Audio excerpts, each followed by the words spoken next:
So welcome everybody. For those who just tuned in, my name is Anne van den Heuvel. I'm the Global Manager for BIOFIN. Welcome to the final webinar of our Biodiversity Finance MOOC. It's great to see many people are active on the discussion platform, and we see a lot of people having their certificate already. As you know, webinars not mandatory for that, but we hope they're very useful for all of you. So what we're going to do today is talk about implementing finance solutions, implementing the finance plan. And I'm going to explain a little bit more later what that means.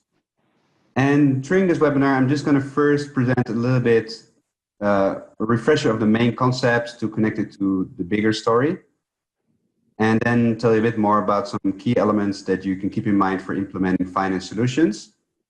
Then we're going to move over to our second speaker, Candice Stevens. She's a taxation expert from South Africa, working with BirdLife International on tax breaks for establishing protected areas, which is something very innovative, something that hasn't been done anywhere around the world. It's going to be quite exciting. And that's followed by a story from Thailand on conservation license plates, which is another mechanism which has been piloted in 1 or 2 countries, but not very much. So our BIOFIN team in Thailand is working on that, and she's going to share the story of how that's going. And she's leading our work for BIOFIN in Thailand. And then finally, we have Ramita, our lead for BIOFIN in Sri Lanka, and they have another actually quite innovative type of work on developing green finance policy for the country, so more focusing on the financial sector that's been recently adopted. So it will be great to hear from him. So I'm not going to go much into practicalities, you may not be as familiar with this platform, but I hope you see the question chat box. If you have any question, you can start now. You can write them at the end. And of course, after all the presentation, we're going to have a Q&A session where you can share any question that you have. And also, if you're working on a specific finance solution, feel free to share your own experience as well. So I think that's enough of an introduction. Let me now start with the first presentation, which is really quite brief. By now, you should know that we have a global program called the Biodiversity Finance Initiative, and we have our main methodology, which is described in the BIOFIN workbook. And just a reminder of what's our theoretical framework and how this actually translates to the BIOFIN methodology. So if you look at the bottom column, in any given country, there's already a lot of biodiversity finance, but usually it's not been mapped and not been measured. So the first part of the BIOFIN process, the policy and institutional review, helps you to map what are the mechanisms that are already there, which policies are biodiversity finance, and which institutes as well. Then countries also have finance needs which are quite significant, but usually they are not known, they're not measured. And we go back to the expenditure review. That's then the second part to help develop a baseline measurement on how much the country spends. And then the third step in the BIOFIN process is carrying out a financial needs assessment that helps you to calculate how much finance we need in the future to implement all activities of a national biodiversity plan. So that gives a lot of baseline information in a country that was previously unknown. But then, of course, we want to address the challenge of the finance needs that the country faces. And this is done through the BIOFIN activities. That's why countries develop a biodiversity finance plan. That includes a number of finance solutions. And the next slide, I'm going to talk a bit more about what it is. What's important is that we focus on 4 finance results. So really what's essential of the BIOFIN methodology is that we don't just focus on mobilizing resources, but we also look at what you can do more with the resources that you already have. And so that should lead to the second scenario of a country with much reduced finance needs. And this is done by implementing biodiversity finance solutions, and that's the topic of today. So just briefly on what a finance solution is. Well, a finance solution is a series of actions that leads to one of those finance results, and it involves at least a finance source, that's something where the money is coming from. It involves an agency that's responsible for that, and it involves also a specific instrument. It can be grant or market-based or regulatory. And then, of course, it should lead to a finance result. So I think the bottom line is, if you're thinking about what a finance solution is, does it lead to a finance result, yes or no? That tells you whether it's a finance solution or not. And of course, they're also beneficiaries, as you can see in the last part of this slide. And now let's move on to the topic of today, implementing the finance plan. If you want to read more, check out chapter 7 of the 2018 BIOFIN workbook for that.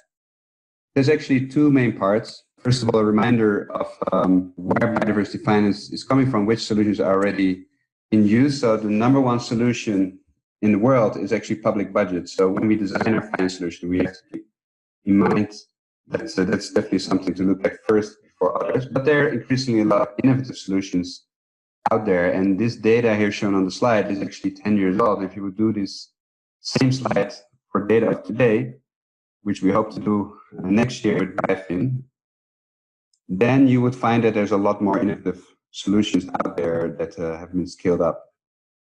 Now, looking at the chapter 7 in the BIOFIN workbook, there are pretty much two parts. One is how you can institutionalize the BIOFIN process and its results, and the second part is really about implementing finance solutions. So we very carefully looked at how can we make sure that this process continues when a country actually stops the activities. And here you can see a number of activities. So we think that at minimum, government can have focal points on biodiversity finance that advance the work in Ministry of Finance, Ministry of Environment. But even better would be to have a coordinational framework that brings together different ministries. But if we want to go one better than that, we should see if we can have real strong finance capacity in ministries of environment and a real strong biodiversity capacity in ministries of finance. And if you want to go even further than that, we can look at ways that we can change mandates of institutes. Is there really any organization that has a mandate to advance biodiversity finance in the country or not? And we have seen great examples in BIOFIN. Most recently, Seychelles has worked to establish a biodiversity finance unit, which is here number 5. I think that's one of the best practices of institutionalization that we have seen, because that unit can then simply continue all the work rather than have a project-based structure. And if you want to really look at the long term, of course, we need to train not only people who are working on this now, but also people who are going to work on that in the future. So we have to work at training curriculum of civil service academies and universities and integrating more on biodiversity there. I'm not going to tell too much about the finance solutions, but this is what we always call the ugly slide. It's actually putting all the main categories of our BIOFIN catalog of finance solutions into one slide just to show you how much there are. If you would go to subcategories, they don't even fit anymore because it's more than 150. So our message here is that there are so many opportunities for each country to pursue, and the BIOFIN process helps you to identify which are the optimal ones for your country. Now, this is very briefly an overview on where we stand in the BIOFIN process when you reach this stage. And we're also very aware that each finance solution is very different from each other. And that's why the main focus of this webinar will be to talk about some specific solutions. And for that, I now have the pleasure to hand over to Candy Stevens from South Africa. Please, over to you for your presentation on tax breaks in South Africa. Right, thank you very much, Arno. Good afternoon, everybody from sunny South Africa. My name is Candace Stevens, and as Arno said, I'm a biodiversity finance expert and a tax specialist. And I'm going to be telling you about South Africa's first effective biodiversity tax incentive. A lot of the time when people think about tax incentives, they think about prohibitory tax incentives like issuing a carbon tax. But South Africa has created a positive tax incentive that is very different to the ordinary understanding around perverse incentives. But to help you to understand how this is working, there's a little bit of context and background to the tax incentive. South Africa has a national initiative known as Biodiversity Stewardship, which establishes protected and conserved areas on privately and communally owned land. And what you can see there on your screen is a hierarchy allowing a range of different stakeholders, from parastatals to large corporates to individual farmers or community-owned land in trusts, to be able to engage in formal biodiversity conservation with a variety of options. And you'll see on the screen there that there's increasing biodiversity importance, followed by increasing support mechanisms and increasing land use restrictions, depending on the type of mechanism that's used under biodiversity stewardship. Biodiversity stewardship in South Africa has declared over 560,000 hectares in protected areas, which is 2/3 of South Africa's protected area expansion in South Africa from 2008 to 2016. It's also allowing communal landholders access to economic opportunities through wildlife economies associated with the protected areas network. It's also up to 400% cheaper to declare a privately protected area through biodiversity stewardship than traditional biodiversity conservation measures through acquisition. Now, because of this, biodiversity stewardship is one of the most effective and economic tools in the country to conserve our biodiversity, with considerable biodiversity conservation outcomes and other spin-offs in safeguarding ecological infrastructure and improving sustainable rural development. However, this mechanism in South Africa works because it leverages off private and communal investment as well. There are associated management costs and declaration costs with biodiversity stewardship that private and communal landowners engage in. And so because of this, a unique tax incentive was created to bolster biodiversity stewardship conservation efforts and create financial sustainability, particularly for the management costs of declarations. I think most people in the conservation sector are well aware of the management costs that are incurred to manage protected areas, regardless of whether they're state, private, or communally owned. And this tax incentive specifically targets privately and communally owned protected areas to create financial sustainability to ensure that those biodiversity conservation outcomes continue in the long term. The tax break does not work so much as an incentive, rather as a tool for financial sustainability. Most landowners, private or communal, are entering into these long-term conservation commitments out of an intrinsic value for nature. But what happens over the long term as costs are incurred, in order to keep that motivation and ensure that those protected areas achieve what they were created for, the tax incentive comes in to bolster that initiative. So what we're seeing is an increased commitment from landowners in 50% of the time. And we're also seeing that this new tax incentive is plugging South Africa's BIOFIN gap, which currently sits at approximately 64%, by 8.8%, which is quite considerable for us. So how did this process come about? The process took approximately 4.5 years and began in 2014 when the National Treasury in South Africa was successfully engaged to amend the Income Tax Act, our national income tax legislation, with the creation of a unique cater-made biodiversity tax incentive called Section 37D, and this was introduced into legislation in 2015. I then began a process through the Fiscal Benefits Project in South Africa of testing this tax incentive at pilot sites across the country with a range of different stakeholders. And at the end of 2016, we saw the first Section 37D tax incentive placed into the tax return of a landowner who had declared a privately protected area in South Africa. Subsequently, we've seen the mainstreaming of this tax incentive across South Africa, and what we're seeing now is landowners and communities accessing the tax break across the country.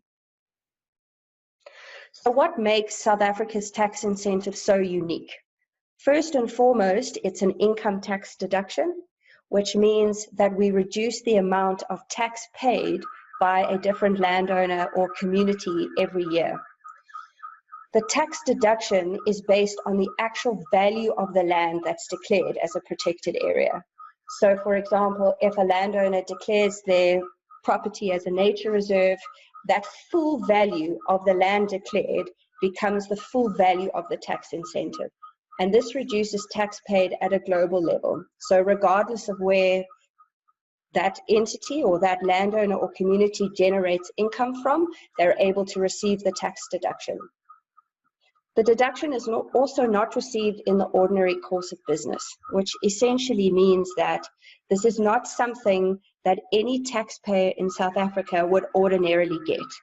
They're only going to get this as a result of their biodiversity conservation commitment.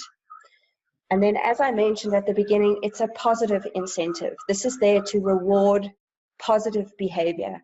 That conservation commitment that landowners and communities make to safeguard South Africa's natural heritage entitles them to the tax deduction, which is not something that's frequently seen on the global stage. Then obviously it's dedicated solely towards biodiversity conservation and management in the long term. The tax incentive also affects all types of legal entities and all types of commercial activities, so it's cross-cutting.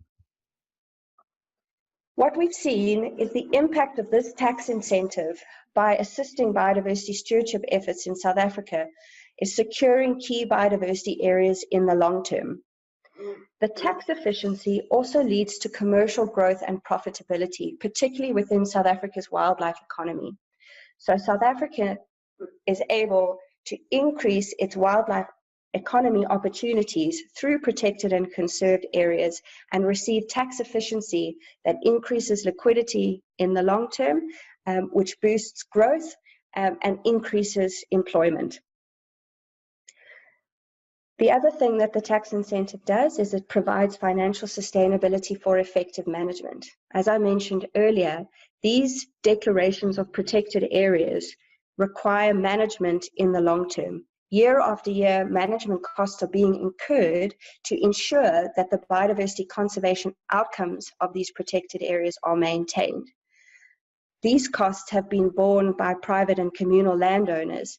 However, with the tax incentive, they're now receiving financial sustainability to assist with management costs. And then obviously there's answering South Africa's BIOFIN gap through this innovative incentive. So what were the building blocks to success for South Africa? And there are 5 key points here. So even though South Africa's tax incentive in 37D is unique to South Africa and attaches to South African legislation and South African protected areas, there are key building blocks that can be replicated in other countries. And these key building blocks were the cornerstones to success in ensuring that this tax incentive was created, that it was placed into legislation, that it was tested, ultimately received by landowners, and then mainstreamed and entrenched across the landscapes. The first building block was the strong collaboration between public, private, and civil society sectors. This innovation would not have been possible without the work of National Treasury, the South African Revenue Service, the Department of Environmental Affairs, tax expertise, and then large-scale landscape stakeholders. All of the different elements and different stakeholders in different sectors had to come together and collaborate very strongly behind a driving force in order to see this achieved. The second building block is niche tax skills. So as a tax specialist, I was able to direct the technical elements around the tax incentive. And this was crucially important. Ensuring that the technical tax accuracy was achieved meant that we could provide tax incentive that was easy to use, easy to interpret, and easy for landowners and communities to access. And very importantly, that it translated into a legitimate and tangible financial benefit at the end of the day. Then this had to be tested across the board, which meant we needed a cohesive community of practice. And again, that's where biodiversity stewardship came in. Biodiversity stewardship in South Africa sees a lot of different stakeholders in a lot of different sectors working together for protected area expansion and biodiversity conservation. And because of this cohesive community, we were able to test the tax incentive and appropriate the tax incentive across various different landscapes with a range of different stakeholders. And this would never have been achieved just by having one person driving the process. There had to be a full community of people working on this. Then there was grassroots engagement. And this is something that I can't emphasize enough. Sometimes financial solutions can be drafted from a technical point of view, but if we don't understand what the grassroots need is on the ground in terms of financial sustainability or management costs, we can create a finance solution that doesn't translate into a tangible benefit. And so with Section 37D in South Africa, we were able to bring the two together. We had the support of national government, we had tax expertise, so the incentive could be technically accurate, but at the same time there was grassroots engagement to understand exactly what it was that landowners and communities needed to ensure that biodiversity stewardship was successful and that biodiversity conservation outcomes could considered to be maintained into the long term. And then the one thing that South Africa has that enabled this was a strong legislative and policy framework around protected areas. This was one of the key elements that National Treasury looked at in determining whether or not to create a tax incentive in the first place.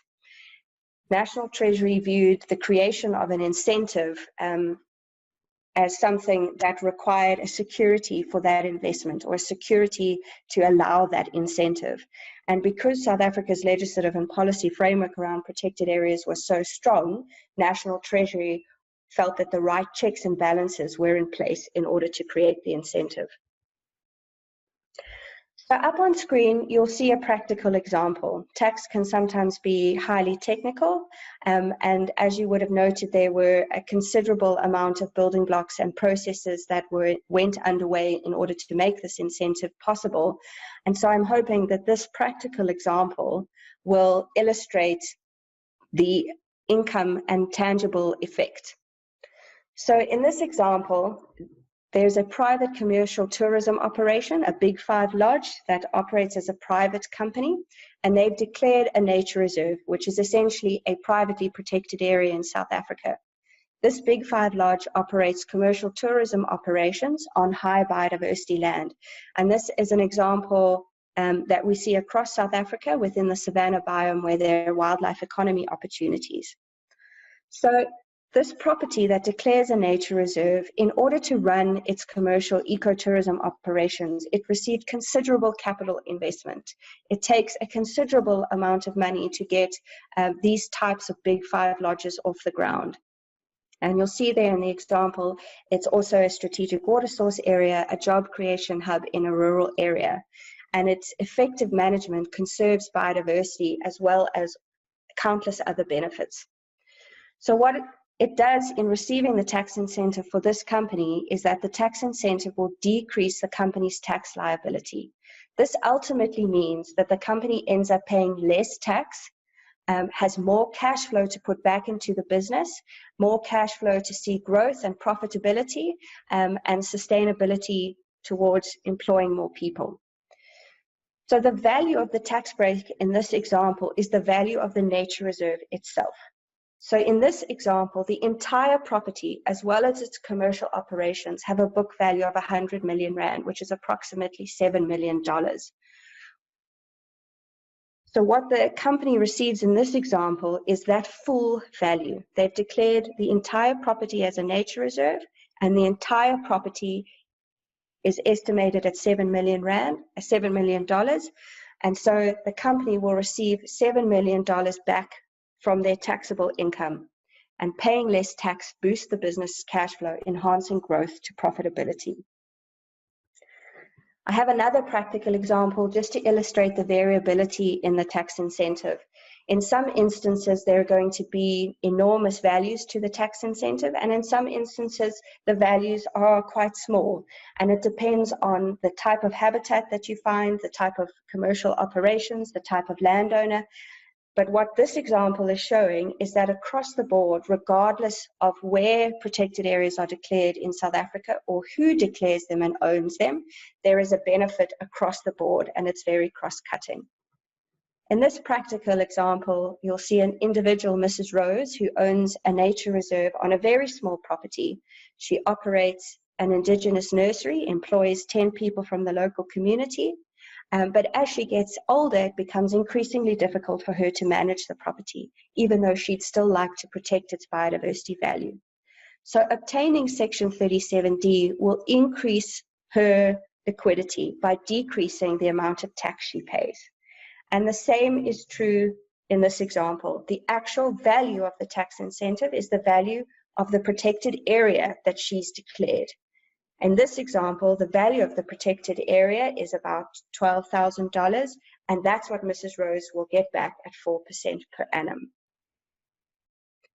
So there's often a lot of frequently asked questions that I get when discussing South Africa's tax incentive.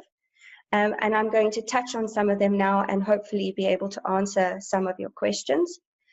So how long did the finance solution take to implement? As I mentioned earlier, the process took about 4.5 years from start to finish, from its introduction into legislation sector. So is this applicable to other countries? The answer is yes, not the technical specifics of Section 37D, but the building blocks. And we're starting to see other countries investigating positive biodiversity tax incentives for landscape conservation. Spain is currently looking at this, Chile is looking at it, there are a number of different countries. And so these building blocks that South Africa successfully implemented to create this finance solution can be replicated in various different contexts. So the third question there is, does this tax incentive completely offset the costs incurred to declare and manage a privately protected area? And the answer is no, it doesn't completely offset those costs, but it goes a considerable way to creating financial sustainability and offsetting those costs, even if it doesn't completely balance out the costs that are incurred. So the last question, and this is something that gets asked often, is why did the South African government agree to implement such a unique tax break? And this is quite a difficult question to answer, and I think there were a number of components to it. The first being that South Africa's National Treasury understood the importance and the value of protected areas, and that protected areas, whether state, private, or community owned in South Africa, protect South Africa's natural heritage, secure ecological infrastructure, which underpins our economy. And then at the same time, National Treasury is aware that protected areas are providing a substantial public good. And then, as I mentioned earlier, there were also checks and balances in place that the National Treasury looked for, which were provided by South Africa's environmental legislation and policy framework around protected areas. National Treasury understood that by allowing this incentive, it would go to a legitimate cause that was well managed and had a regulatory framework.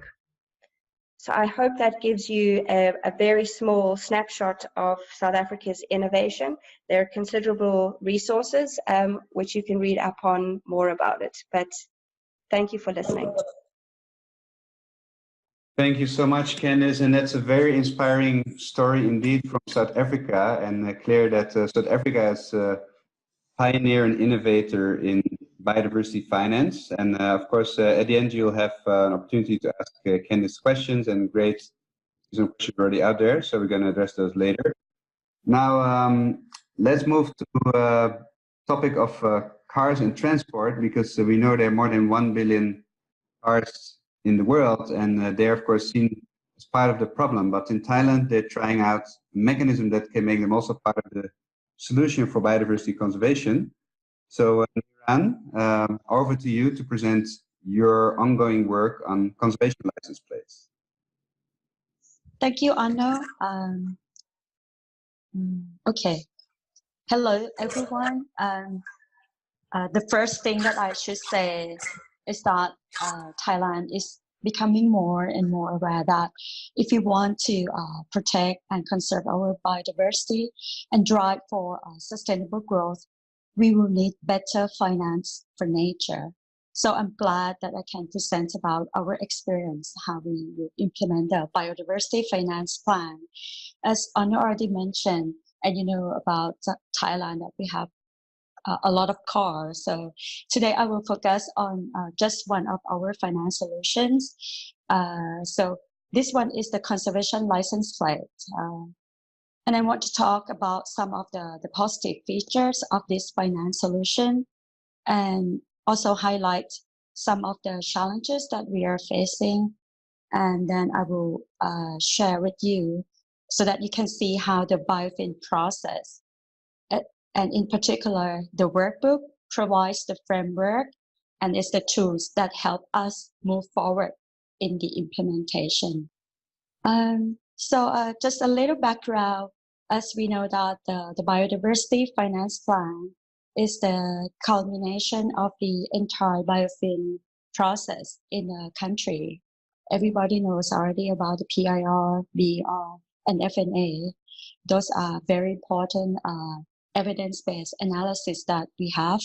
And this step show us how the BFP, Biodiversity Finance Plan, is built on top of a comprehensive methodology. The BIOFIN methodology is so valuable. We have found that the stakeholders that we engage in the country, they value the logical approach of the BIOFIN. So for Thailand, we follow the BIOFIN workbook, the 2014, 2016, and 2018 versions. We love them all. So we follow this workbook in terms of screening and prioritizing our finance solutions in the Biodiversity Finance Plan. You can see here that I put the three important steps that we need to look into the process when we try to screen and prioritize the finance solutions that fit into the context of Thailand. You have to find the right expert, select them, and try to engage them when you do the prioritization and how to screen the finance solution. And also you have to provide the detailed description of your finance solution. For our case, we put both Thai version and English version when we conducted the validation workshop. So it's easier for our expert and other stakeholders to understand better what finance solution means. And you also need to follow the scoring process that BIOFIN provide. And those 20 questions are very important for us when we try to understand whether this is a positive finance solution and how we can manage those risks. This is the important process that we want to share with you. This one, for our team, we like this quote very much. We found this from the BIOFIN workbook. The market-driven innovations and non-traditional configurations of public, private, and civil society actors, they have a spur wave of testing and piloting of finance solutions. We see this project, the conservation license plate, as a way to tap into this new wave of market innovation in the biodiversity finance space in Thailand. And it's also interesting how what seems like simple idea like conservation license plates is really a story about empowering the Thai people and transforming them from spectators into becoming actors who can have a direct impact on the biodiversity management of the country. In case you haven't come across the concept before, the conservation license plates are the special license plate that are sold at a higher price to car owners, and the extra income is channeled to the environmental activities or biodiversity conservation. For our project, we are focusing on funding for tiger conservation. We conducted a feasibility assessment and identified the business case for tiger conservation in the area called Western Forest Complex in Thailand. And we are benefiting from another UNDP project who also work in this WEFCOM project, and this provides synergies with our project. I want to show you, most of you may be familiar with this, and these are the examples of conservation plates from the US.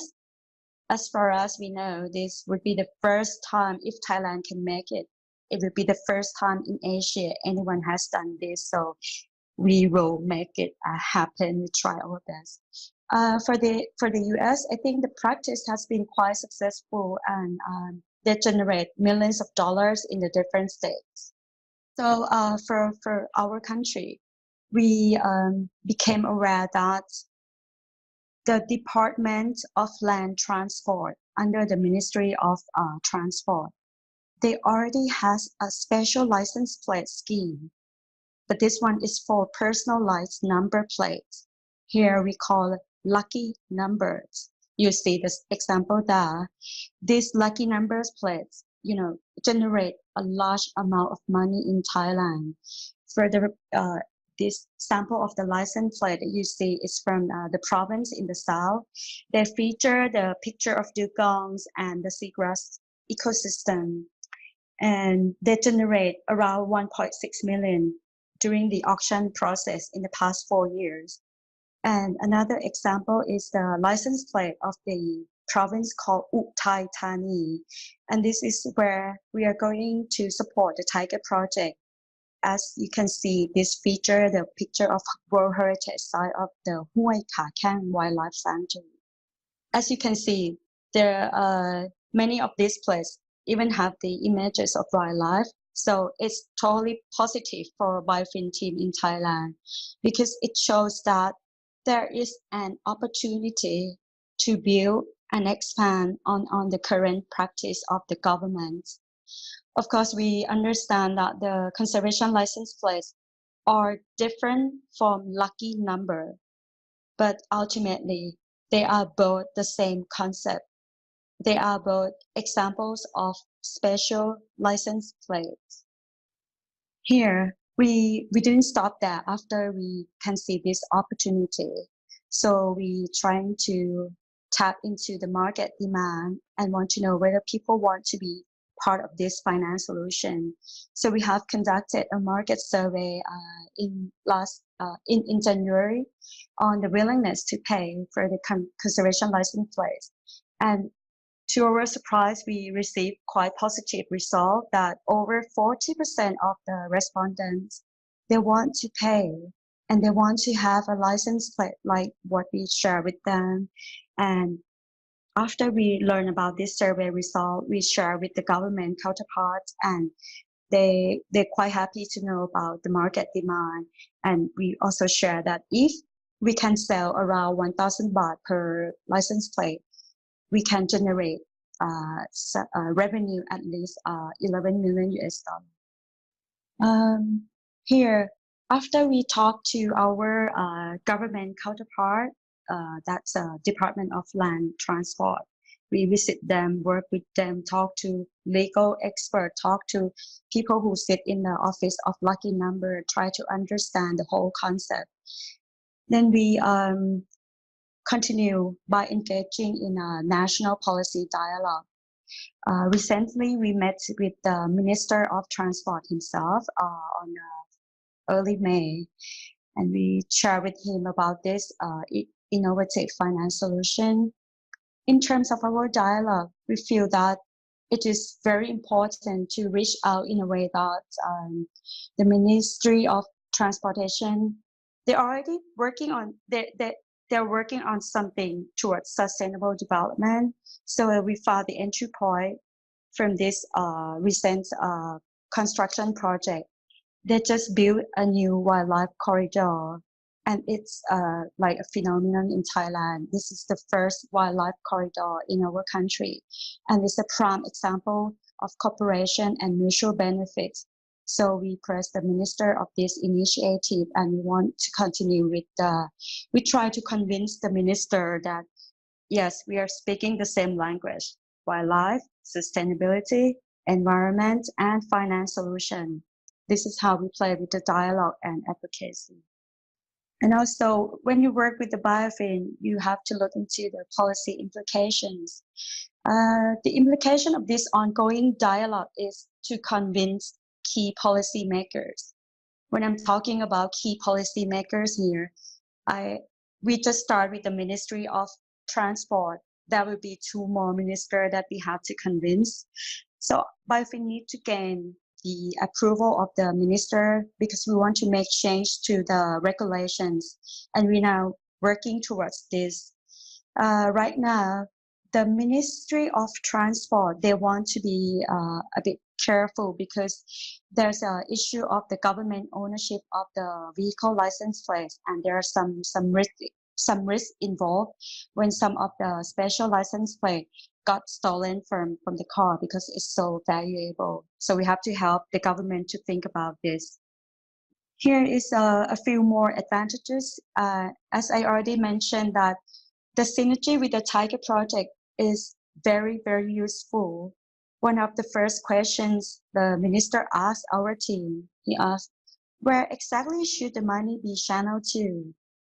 Ta-da, we are able to provide information about the business case and the funding needs that we will channel this to the pilot project in the Western Forest Complex.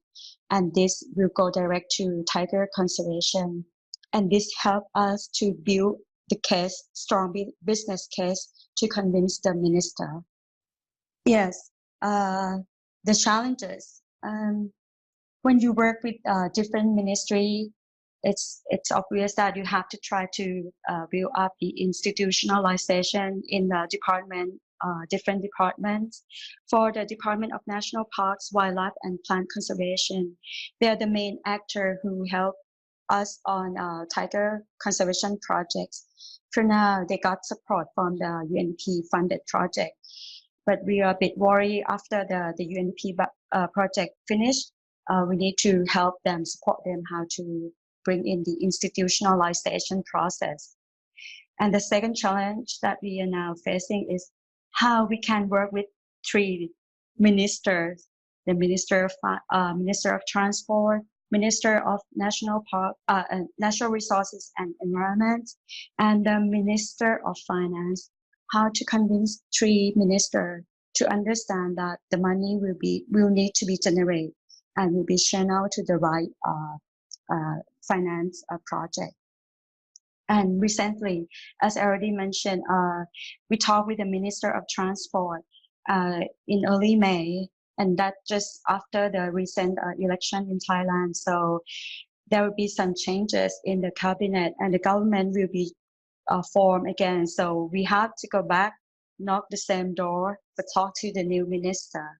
That's the risk, whether the new minister will love the biodiversity or he has the same thinking like the previous one. These are the top challenges. So we didn't stop there. After we talked to the minister, he advised that UNDP BIOFIN should come back and work with the legal team in the Ministry of Transport. So we are working on try to iron out the policy process to make policy readiness. And we also want to continue meeting with the new minister from three different ministries, as I already mentioned. This is a key takeaway message. I want to conclude that among other finance solutions that are being piloted in Thailand, the conservation license plate appears to offer a strong potential and strong business case when we talk to the government agency and even private sector. And BIOFIN has opened up our policy dialogue. We talk and we speak with with different agencies and try to make them understand the key elements. And the last key message is that overall we see that this is an effective way to raise awareness and involve the Thai citizen in contributing to conservation, and BIOFIN provides this tool and the support to the country. Thank you very much. Thank you, Niran. That's a very exciting example, and indeed, it's not only about the finance, but also an important literal vehicle to raise awareness. Now we're going to move to another sector that's not known as a conservation hero necessarily, which is the financial sector. And so from our BIOFIN team in Sri Lanka, Ramita will explain how they worked with the central bank and the financial sector on greening the financial sector. Over to you, Ramita. Thanks, Ono.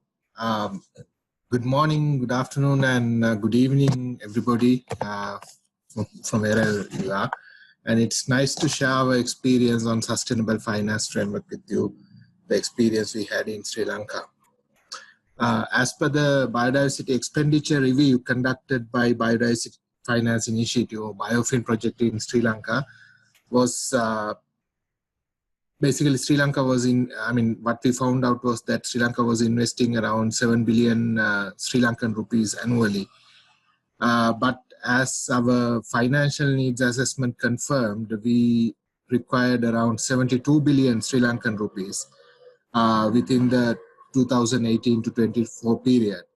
That means we had to raise around 30 billion LKR or 170 million USD to achieve our national biodiversity targets. Biggest issue we had was how to raise this 30 million additional, 30 billion rupees or 170 million additional, and following are some of the sub challenges or things contributed towards the key challenge we faced in this situation, like lack of information on private sector spending, limited capacity of certain public sector institutions to mobilize resources, limited scope for increasing public investments due to debt burden and other development priorities. Basically, the public sector was plagued with high debt and limited resources of the public sector had to be shared with other development activities. Adding to that problem was the capacity of the government institutions to deliver. So basically, we had to look for a private sector oriented solution, a kind of a policy instrument that will enable private sector to play a bigger role in biodiversity conservation and management in Sri Lanka. But there also we had some issues. Basically, the private sector perceived that there are no major incentives for them to invest in biodiversity sector, and only few large companies were contributing through their CSR programs, but even that was not very significant. The biggest sector of the economy, the small and medium enterprises, were either unaware or hesitant to invest in biodiversity and especially on conservation type of activities, and there were no business support services to encourage investments on biodiversity. So all these key issues that we had to take into consideration when we developed the financial solution. Then our team came up with a solution that addressed this issue, as I mentioned earlier. And fortunately, we found out that the Central Bank of Sri Lanka was also interested in green financing. Actually, the Central Bank had already signed an MOU with the International Finance Corporation of the World Bank, and some commercial banks have initiated green financing initiatives already. But why we wanted to go with the Central Bank? Because it's the apex institution in Sri Lanka for financial sector, and it's a semi-autonomous body. Among its objectives, maintenance of economic and price stability, as well as the maintenance of financial system stability there, and it's the advisor and economic. It's the advisor on economic affairs as well as the banker to the Sri Lankan government. So we thought that rather than going with the government institute, it's much better to go with the semi-autonomous responsible party, because then we will not have to deal with the political changes and it will reduce the risks we face. I'm quoting from the roadmap of the Central Bank of Sri Lanka on monetary and financial sector policies for 2017 and beyond. So basically in 2016, they were thinking about promoting green financing through enhancing awareness to encourage enterprises to protect environment, conserve resources, achieve carbon neutrality, etc., etc. So they are encouraging banks also to provide financial facilities. They were encouraging in 2016, even in 2016. Basically, at the initial discussions, BIOFIN, Central Bank of Sri Lanka and IFC, we all agreed to broaden the scope of the green financing to sustainable financing. Because now we are thinking about the sustainable development goals and sustainable development of the country as a whole. Even though we wanted to broaden the scope, at the same time, we want to keep our focus on key areas such as biodiversity conservation, climate change, and disaster risk reduction in focus. I mean, of course, within the framework of attaining sustainable development goals. After that, basically, BIOFIN project supported the central bank as well to develop the sustainable financial roadmap. And of course, IFC provided some of the technical support we required. Now, I'm going to quote from the Sustainable Financial Roadmap objectives, but please remember that whenever I'm referring to green or sustainable financial solutions, I'm focusing more on the biodiversity aspect of it. But in the case of the roadmap, it appears as green or sustainable finance. While trying to address the environmental, social, and governance issues, the roadmap focuses on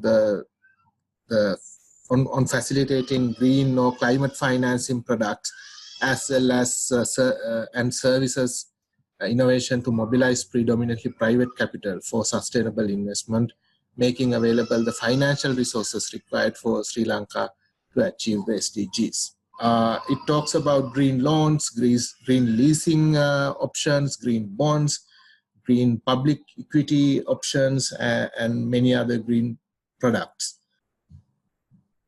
This provides the framework for all these biodiversity-friendly green financial products in Sri Lanka.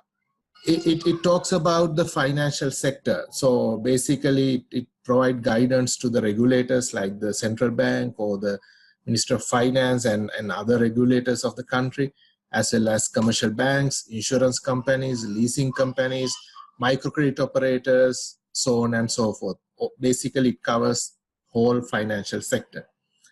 Roadmap basically describes what each stakeholder should do in terms of raise these green products. And let me share a couple of examples, one or two examples actually, and if you want any additional details, I'm happy to provide the full copy of the roadmap itself so that you could refer it to. The first example is on the green loans, and the slide shows the things related to the regulators related to the green loans. Basically, it wants to develop specific sustainable loan guidelines or standards that guide sustainable loans, as well as encourage banks to develop specific sustainable loan products and sustainable saving products dedicated to financing green projects, or in this case, biodiversity-friendly projects, and introduce incentive mechanism to promote sustainable loan and savings schemes such as differentiated reserve requirements, differentiated risk weighting, interest subsidies, tax preferences, etc. I'll be sharing an example on the interest subsidies in a moment, but basically talks about positive aspects related to the green or biodiversity related projects such as differentiated risk weighting, tax preferences, etc., etc. And instructions for the banks on the green loans is basically innovative loan and saving products development for energy efficiency, green building, green urban infrastructure, water saving, climate smart agriculture, corporate loans, green mortgage loans, etc., including biodiversity friendly projects, and develop sustainable saving products to mobilize small savings in a way to for sustainable activities, and at the same time to raise public awareness on sustainable finance. This is one example. Basically, we have agreed on the timelines as well to implement these recommendations. So there are short-term, medium-term, and long-term aspects for each and every recommendation that they have identified in the roadmap. The second example on green leasing, I'm not going into the too much details, but again, it's it provides recommendations for the regulators as well as the implementers or the leasing companies, and it agrees on a kind of a timeline how to implement those things. To the strengths and challenges related to this finance mechanism, of course, the strengths were the commitment of the commercial banks of Sri Lanka. So even before the central bank comes up with this roadmap, they were implementing green loans in Sri Lanka in certain manner. But of course, we hope that with the guidance of central bank, it will increase. And the commercial banks were really happy to see this type of scheme coming in, because then their programs will be recognized at the national level. And the technical assistance we received from International Finance Corporation, anyway, they had some MOU with the Memorandum of Understanding with the central bank, but through BIOFIN process, we could make it successful. And the independence of the Central Bank of Sri Lanka, as I mentioned earlier, it's a semi-autonomous kind of agency, so that it doesn't have to depend on the government and the political changes and things like that. So that's one of the biggest strength that we had.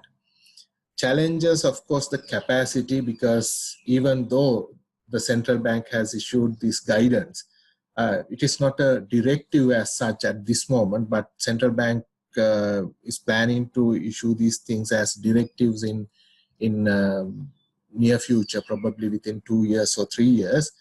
For the moment, it's a kind of guidance. But even then, the capacity within the financial sector institutions, banks, leasing companies, insurance companies, and things like that, to assess the biodiversity importance of a particular project, assess the climate change impact of a particular project, is lacking. So they all have to depend on the national level resource pool, and for the moment it is not a problem, but in near future, when the demand is high, probably that will be a problem. So even the private bankers have identified this as a key issue, and BIOFIN project is supporting them to develop some capacity building program. And the Center for Banking Studies, which is the development arm of, and basically the capacity building arm of the central bank, has agreed to take it as a kind of annual event in their training calendar and conduct training for the relevant officers. But capacity building is a key issue. And as Niran mentioned earlier, in earlier presentation, there can be some other priorities for central bank as well, because they are semi-autonomous. So depending on the political scenario, depending on the political pressures, they may have to prioritize certain other activities. So we have to keep, follow up with them as well, because they might not, this might not be a priority for them in 2-3 years down the lane, but that we have to keep an eye on. I can provide you one example. As I mentioned earlier, the tourism board asked me not to share the name of this hotel chain, but one hotel chain is about to access a credit facility which is around 250 to 300 million US dollars at a preferred interest rate.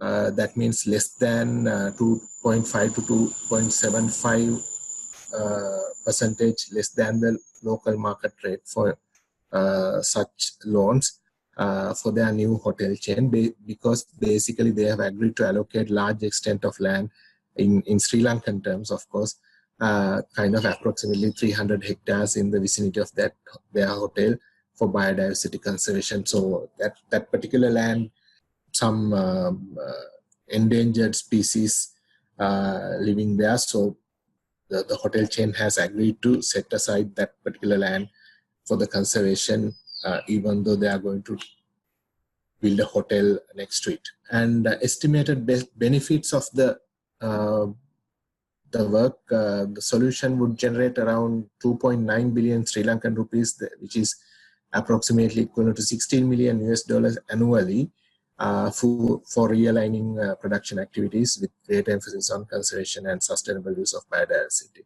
So within the 6-year framework of the National Biodiversity Strategic Action Plan, it would generate around 96 million USD, hopefully. This roadmap has links with other financial solutions we are proposing in the Biodiversity Finance Plan. Actually, the Minister of Finance, as well as Minister of Policy Planning and Minister of Environment, all these three ministries have agreed to implement the Biodiversity Finance Plan developed with the assistance of BIOFIN. So they want to see the links with these other financial solutions as well. So basically, we have identified sustainable tourism certification, which is one of the piloting initiative in Sri Lanka, and ecotourism promotion, as well as green bonds.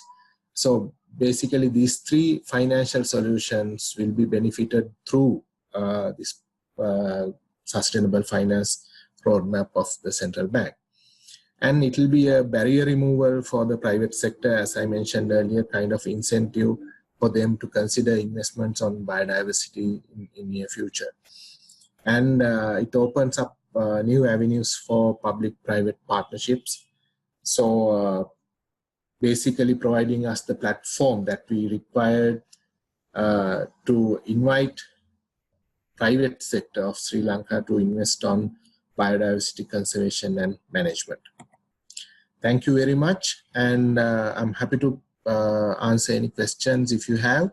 And if you need any copies of the roadmap or anything, just send me an email. I'm happy to share the roadmap. Thank you. Thank you, Ramita, for sharing this groundbreaking work, and it also showed that there's so many different dimensions under that, so many different mechanisms you can use as part of the green finance work. Now let's move quickly to some questions. We have around 20 minutes left, and so we're trying to take as many questions as possible. If there's any question that we can take, we're going to move that to our discussion platform. We will then answer it there in writing. So I think the first question was related to the case of South Africa. And it was, so Candice, I hope you're ready to answer it. What are the impeding factors for establishing this finance solution in South Africa? Candice, over to you. Thanks, Onno. So impeding factors are really linked to the Biodiversity Stewardship Initiative in South Africa and less towards the tax incentive itself. To declare a protected area in South Africa is quite a lengthy process and a bureaucratic process. And unfortunately, we have large capacity constraints. In South Africa, we would say that we don't have enough boots and buckies on the ground, simply not enough people within the landscape. And that's been the biggest impeding factor is capacity constraints. All right, thank you so much for clarifying that. Then next question, which comes from our Pathfinder Award winner, someone you know well, Miriam de Koning. You mentioned that biodiversity stewardships are cheaper to create protected area expansion compared to land acquisition. I guess that it also provides social benefits as landowners keep their land. Can you explain this a little bit more? Thank you. Thanks, Miriam. Thanks, Onno. Miriam, thanks very much for your question. So yes, biodiversity stewardship is 70 to 400% cheaper to declare protected areas on privately and communally owned land. And this predominantly comes down to the fact that landowners keep ownership of their properties. And so there's no acquisition cost, which is always the biggest cost to protected area expansion if you're acquiring the land.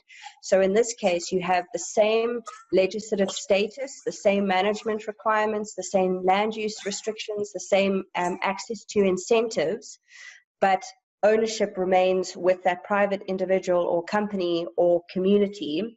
And then the access to benefits are quite substantial, but again, in the same sentence, not enough for the level of commitment that landowners and communities are making. So some of those benefits include access to extension services, so having management plans written, having habitats and ecological infrastructure assessed and surveyed. Then there's access to the financial benefits like tax. But again, a lot of the research around biodiversity stewardship indicates that the biggest benefit, social benefit to landowners in stewardship is actually relationship. And so again, it comes back to the same point about impeding factors. We simply need more conservationists in the landscape meeting with landowners and communities as relationship comes top in terms of benefits that are acquired out of stewardship. Thank you, Candice, and I think this was a very interesting topic, and I'm afraid I have a few more questions for you, so I hope you're ready for those. Next question is coming to you from Bhutan, from Nawang, our BIOFIN lead person there. Are there any risks associated with the mechanism? For example, the issue of leakages. Great, so thank you very much for that question. It's always a really good question to look at risk. So the tax incentives, the requirements within the Income Tax Act are the requirements within the environmental legislation. And so there's quite a few checks and balances, both from a financial legislative point of view and from an environmental point of view. The protected area legislation that allows access to the tax incentive is very strict and quite clear. It also automatically builds in an annual audit requirement. So every protected area that's declared has a management plan that then has to be audited every year. The risk with that is, again, the capacity constraints. You need people on the ground to be able to do those audits and have those relationships with those protected area owners. And if we don't have enough people on the ground, then those audits start to fall through the cracks. And one of the other things that deals with risk is a tax penalty that's built into the tax incentive. So if a landowner receives a tax incentive for declaring a protected area and 5-10 years down the line decides to turn it into a salt mine or a sand mine or something, there is quite a substantial penalty that then kicks in into that situation, which helps to deal with some of the risks. Thanks, very clear, Candice. And I have another one for you. In fact, a double question from Fidel. So first of all, what happens when the full amount equivalent of the value of the protected area has been paid through the tax retention? Will the owner then start to pay the full due tax? So the way in which it works is that those landowners continue to pay ordinary tax in the ordinary course of business. So practically speaking, if you have a farmer who's declared part of his property as a nature reserve, he will pay tax on his farming operations. But because he's declared a nature reserve, he gets an extraordinary tax deduction, which he wouldn't ordinarily receive for his farming operations. And that tax deduction on the value of the nature reserve lasts for 25 years. And once that value has been exhausted over 25 years, he no longer receives that extraordinary deduction. But that extraordinary deduction isn't part and parcel of his ordinary tax liability. It just reduces it for that 25-year period. I suppose the protected area needs to be valued by experts. Does it need to be counter expertise by government officials? So can you tell us, like, who determines the value of the land? How does that work? Right, that's a very interesting question. So here, with the tax incentives, again, the requirements in the Income Tax Act are linked to the environmental legislation for protected areas. And this allows for dual responsibility. So the environmental legislation determines how a protected area is identified, how it's declared, how it's managed, how it's audited. And then the income tax legislation determines the financial elements to that. How do you associate value? How do you receive the incentive? How do you check that processed appropriately from a tax point of view. And so the value is determined based on financial legislation and best practice in terms of the South African Revenue Service. And so the environmental sector doesn't have to adjudicate value, they adjudicate protected area status and management, and the South African Revenue Service will adjudicate valuation. So the value is either the market value, the municipal value, which is determined by government at a local level, or it's the original acquisition and improvement cost of the land, whichever is the highest of those. And those are all part and parcel of the South African Revenue Service valuation model. Thanks, Candice. A lot of interesting questions for you, but let me now move to Thailand. So about the license plates, Niran, I hope you're ready. Can you just tell us a little bit more about how are the funds, once they're collected, the premium paid for the license plate, how does it end up with the Environmental Authority? How does it end up in biodiversity projects? What's the mechanism? Okay, thank you. Yes, this is part of our process when we conduct the feasibility study. The finance solution that we're trying to do is to mobilize funds for tiger conservation from sales of special vehicle license plates.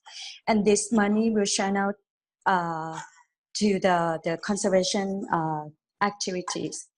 And how we're going to do this, we will learn from the existing platform from the Department of Land Transport. They have experience in the administration of the special lucky number plates, as well as the collection of fees. They have set up a fund called Road Safety Fund in the department. So when they generate revenue from the lucky number plate, the money will be channeled into this special fund called Road Safety. And there's a specific purpose of this money that will be used only for road safety. But we are not going to touch on that revenue that they generate from lucky license plate. But what we are trying to do is to adapt and apply from the existing platform. So we want them to help us to promote the new product, a new tiger brand, the license plate, and the revenue that generated from this special license plate on conservation tiger. We want to earmark some portion of the revenues and give this to the Department of National Parks, Wildlife and Plant Conservation. And with this process, we need to work with the Ministry of Finance how to do the revenue earmarking process. That's how we are planning to do. Yes.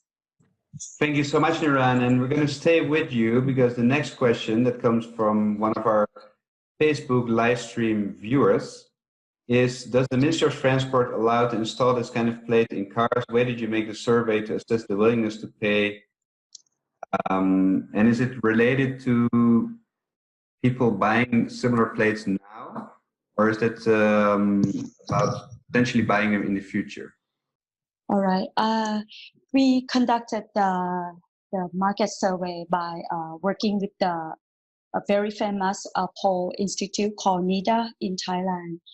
We conduct this survey in Thailand and all over Thailand, not only in Bangkok. Even we know that the number of vehicles in Bangkok is very high. Altogether in a country, our registered vehicle is around 35 million vehicles. So we conduct this all over Thailand, okay? And those people, they have their own vehicle. That's the first prerequisite. We ask them whether they have their own car, motorbike, or even pickup car. So they pass that process, and then we continue whether they want to be, they want to buy a special conservation license plate, and they agree on that. So these are people that they don't have even lucky number. They are like normal vehicle owner who own normal license plate. Yes. Thank you, Niran. And the next question is for Sri Lanka. You already answered it, but perhaps you can repeat it for all the audiences. For the greening policy in Sri Lanka, is this already in place and operational? I have the sense that it's still in development process. In this case, what are the key lessons versus acceptability by the financial institutions and the market as a whole, the costs associated with implementation and required regulation? That's quite a few pieces. So pick some of that up, Ramita, and can you tell a bit more about that? Yeah, actually, it's operational and it was launched in March 2019. And since then, they have taken some steps, institutionalized this in new banks as well. As I mentioned earlier, some commercial banks are having green loan facility even before the roadmap, but now they, at least 2 banks have started since the roadmap. So actually my example was related to a new bank. What we saw was that the private banks, I mean the commercial banks were very happy about this initiative because they themselves in turn can access loans at concessionary rates or credit facilities at concessionary rates in international markets if they are having some green financing schemes.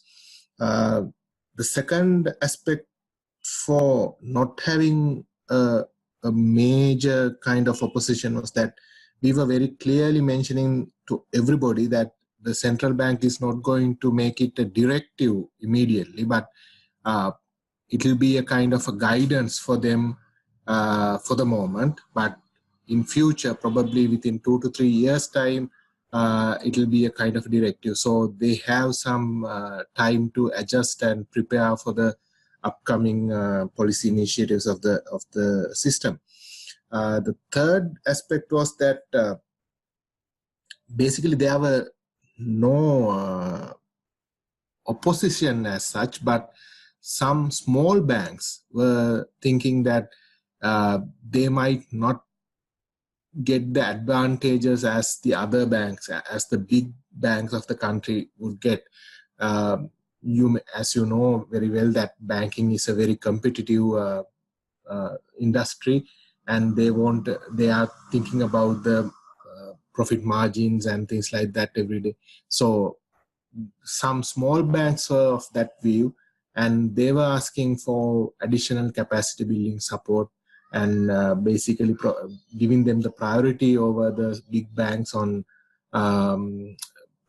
capacity building opportunities and things like that. But other than that, there were no major opposition as such. Thank you, Ramita. And it's good that we not only have the roadmap, but that we're already on the road to using it. We have a few more questions and a few more minutes to address those. Next, we have a question which is a bit more broader from Godfrey. How does biodiversity finance fit with climate finance in Thailand, Sri Lanka, or South Africa? So if you want to pick up this question, then I guess let's try to get one example. So over to one of you. I don't know, perhaps Ramita, actually you could take it because you've looked into climate as well. Yes, in our biodiversity expenditure review, biodiversity finance, in our financial needs assessment, we considered about the biodiversity related actions they have identified in the National Action Plan for Climate Change as well. In that sense, it's linked. And we considered about the RED National Investment Action Framework as well for the finance needs assessment. So in a way, some of the activities we have budgeted or we have identified in the finance needs assessments were both climate financing as well as biodiversity financing. But basically, BIOFIN project focus more on the biodiversity aspects rather than the climate. In general terms, actually, there's no any link as such. 2 agencies are working in their own and on their own, and in certain cases they cooperated, but not in all the cases. All right, thanks for that, Ramita. We are almost at the end, so just very briefly, I see a question on gender. It's a topic we haven't covered much, so I'm just going to talk a bit about gender in BIOFIN. We do have a section on gender in the BIOFIN workbook, and what we're really trying to do is not talk too much about gender, but actually really mainstream it into everything we do. So in every workshop, we're trying to have mixed panels, we're trying to have a good mix of attendance. But where the real impact related to gender lies is really in the finance solutions that we're talking about today. So I think it's important for each finance solution to apply a gender lens and see what's the potential impact on men and women, and to see if there are any measures we can take to sort of help address unbalances in gender. So this is very briefly on what we're trying to do in BIOFIN on gender. And we have a lot of examples of how you can mainstream gender into finance solutions. For example, in Bhutan, their National Trust Fund has a clear gender plan, and they're doing very good gender screening of all of their applications. Just one more message here from Brazil, sort of an emergency call about the Amazon Fund and countries threatening to pull out, and if we are all aware of that. And I think the answer is yes. We are aware of, for example, BIOFIN is also working in Brazil, and we are also following the situation, and we are in touch with our people on the ground there to see what is the best next move on biodiversity finance, considering the very much changing political landscape. I think that's pretty much all we can talk about today. If your question hasn't been answered, then have a look at our discussion forum, because it's going to pop up there. And with that, I think we're coming to the end of our webinar, and even the entire webinar series.